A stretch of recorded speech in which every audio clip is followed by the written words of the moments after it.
Studi Pendidikan Biologi 2019 Fakultas Keguruan dan Ilmu Pendidikan Universitas Sriwijaya. Baiklah, di video kali ini saya akan menjelaskan interaksi biotik yang terjadi dalam ekosistem yang terbagi menjadi interaksi interspesifik dan interaksi intraspesifik. Nah, pengamatan ini bertujuan untuk pengumpulan tugas ekologi tumbuhan dan memberikan informasi mengenai interaksi yang terjadi dalam ekosistem yang termasuk bagian dari interaksi intraspesifik dan interaksi interspesifik.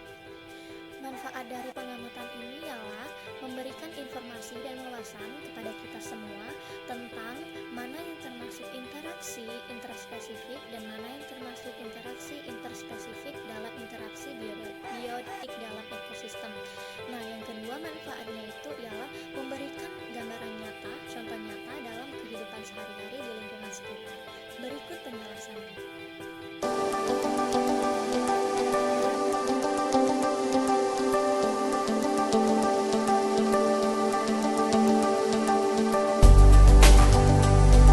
Interaksi intraspesifik adalah interaksi yang terjadi di antara organisme atau individu yang memiliki spesies yang sejenis. Contohnya dari interaksi intraspesifik yaitu kompetisi. Nah, di video ini kita melihat interaksi antara kambing yang satu dengan yang lain dalam satu populasi sedang melakukan persaingan atau kompetisi mencari makanan yang sama.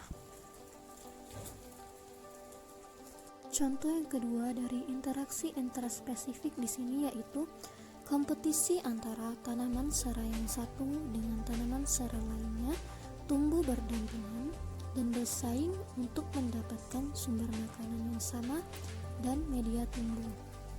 Selanjutnya yaitu interaksi interspesifik. Interaksi interspesifik adalah hubungan antara organisme atau individu yang berbeda spesies. Contohnya seperti di sini. Interaksi interspesifik yang termasuk kompetisi antara tanaman kumis kucing dan juga tanaman serai yang tumbuh berdampingan untuk mendapatkan sumber makanan yang sama dan media tumbuh. Selain itu, di sini juga terdapat tanaman jengger ayam beserta bunga-bunga lainnya yang tumbuh sangat berdampingan. Mereka bersaing atau berkompetisi untuk mendapatkan sumber makanan yang sama agar bisa mempertahankan kelangsungan hidupnya. Nah, bunga-bunga indah yang tumbuh berdampingan ini juga termasuk ke dalam interaksi interspesifik kompetisi ya. Selanjutnya, selain kompetisi, yang termasuk dalam interaksi interspesifik adalah simbiosis. Simbiosis sendiri adalah semua jenis interaksi biologis jangka panjang maupun dekat antara dua organisme yang berbeda, meliputi simbiosis mutualisme, simbiosis komensalisme, dan parasitisme. Nah, di sini saya akan memberikan contoh simbiosis mutualisme. Simbiosis mutualisme sendiri adalah hubungan yang menguntungkan bagi dua individu yang saling berinteraksi. Contohnya di sini yaitu tanaman betadine atau jarak Cina dengan lebah. Nah, fungsi utama lebah bagi tanaman ini adalah untuk membantu proses penyerbukan dengan membantu menyebarkan benang sari bunga. Tanpa adanya bantuan dari lebah ini, bunga akan kesulitan melakukan proses penyerbukan. Hubungan ini tidak hanya bunga yang mendapatkan keuntungan karena dibantu dalam proses penyerbukan, tetapi lebah dan juga kupu-kupu akan mendapatkan keuntungan karena mendapatkan sari makanan dari bunga. Oleh sebab itu, mereka adalah hubungan yang saling menguntungkan atau mutualisme. Selanjutnya, simbiosis komensalisme. Simbiosis komensalisme adalah interaksi antara dua makhluk hidup berlainan jenis. Salah satu makhluk hidup diuntungkan dan makhluk hidup yang lain tidak dirugikan. Contohnya di sini adalah semut yang membentuk koloni di daun. Mereka berkoloni untuk mencari tempat tinggal dan mendapatkan makanan. Tetapi di sini daun tidak merasa dirugikan ataupun mendapatkan keuntungan. Inilah adalah contoh dari simbiosis komensalisme.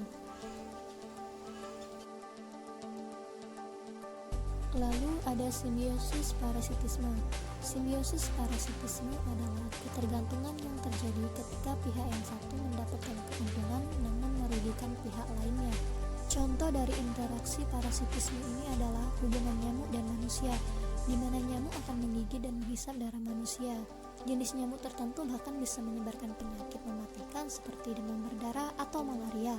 Nah, bagi nyamuk, hubungan ini menguntungkan karena bukan saja mendapat darah, tetapi juga dapat berkembang biak. Namun, bagi manusia, hubungan ini merugikan karena dapat terserang penyakit berbahaya. Dan yang terakhir adalah simbiosis netralisme.